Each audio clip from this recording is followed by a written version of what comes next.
I guess some of the things that we have to discuss today is, I guess we were talking about legal language from our side of the table. Our Khayluchan speaks a lot of that, about that. And when I think about, where they perceive that they give us rights, and we look at, we're getting this back through parks or through some kind of agreements, but the reality is when we look at, we call ourselves stewards, we call ourselves something from the English side, but when you look at a steward, it's actually one of the king's caretakers or the queen's caretakers. But when we look at our language, it changes the whole thing. It talks about a responsibility. When we talk about chaptik, we talk about named places and the things that go on there. And that's the understanding we need to have for our people to understand fully what unceded land means. It's not coming from the government or the crown, because in their Section 35, it talks about how they can acquire land. And they've been not in their practicing their law up to this point. So when we look at this, I always think that, our old people didn't win court cases on lawyers saying, yeah, you have a chance. They stuck to their guns because, our Hulhuelton talks about our territory. So when we think about that, we have to fully understand that. And the blinders are the false, I guess, ideas that they give us is that we're under somebody. We're the wards of the state, they have a fiduciary responsibility over us. We're citizens. I said, how many of our people in the Okanagan stood around and protested to be citizens of Canada? Nobody. All of a sudden one day they're just walking down the street and, this little Canadian flag popped up over your head and you're a citizen. How does that work? When we look at our own people and our governance is disrupted, even our thought and our processes for land protection is as part of our spirituality. And yet when you look at it, they ruled against our committed over here, the stilt about religious freedom. Well, yeah, that's not part of their territory, but it's ours. But when we think about things like that, it's all these places have names. All these places have a purpose, just like we do as people. And for us to understand that fully, we have to understand the higher words in our language, and Silikchin, for us to, because Section 35, 9124, that doesn't say anything to us.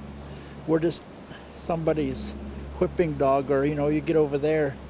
And even our lawyers, they're called to Malcha. The translation is they're liars. And the reality of that is that even though they're on our side, they have a threshold. They can only walk up so far, and when somebody says, get behind the line, they have to stand behind the line.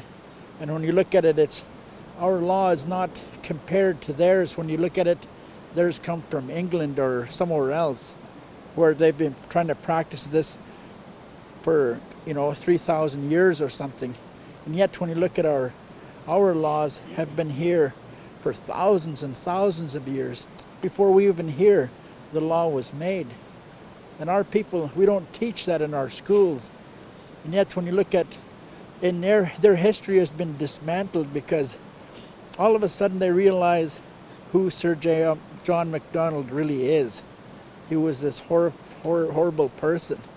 And you look at the rest of them aren't much further behind them. But yet when we don't teach our kids, this is what this place is called, that's what that place is called, all these things that they really need to know to identify with themselves, because they're not dirty Indians, they're not savages. They didn't invent scalping.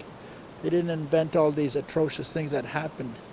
So when we think about that, our language talks pretty specific. And it really, when you look at it, and we'll see that this afternoon, of when you start cutting that up and looking at the meanings, it just lays it out plainly. It's not like their law where it's alleged and all this other stuff. And then when you get there and you say, I'm autonomous, and then they look at that and then they change that through Latin, and it's meaning you're standing on top of this hill, but you still have to answer to the crown that stands on a higher hill. When we look at it, we are autonomous. We are the government. When we think about that, it's different. So that's the understanding I like to talk about when we look at our language and the deep meanings that it is in there, and even how the hierarchy of water, where that belongs, the land and the Tamihu and the people. In our chapter, it lays it all out. And when we talk about it this afternoon, we'll say, it's whip. Everything is laid out for us. But it's up to us to start enforcing that. And when we look at things like that, and even our conversations of our elders, they say, Kuhikik. Kuhikik means we went wrong because we started to look at our Tamihu as skalau. We started to think, well, we need to make money so we can buy those pots and those guns and those things. And we went wrong because we started to trap our Tamihu. So we went wrong. And then when you look at that Sinkul's part, is now we have to pay that back. And it's intergenerational. So we blame the white people for the colonization, but yet it started with us. And then the colonization started to come. If we were strong and said, no, we need, like you say, a more fair process, we would have been better off, because like our law is pretty simple. It says, give thanks ceremony, and it's pretty simple. And yet when you over-exceed that, then we go wrong. Then we start to have to, I guess, maybe divine justice or something. So that's kind of what we talk about. And I think this is an awesome process for our people to go through, right?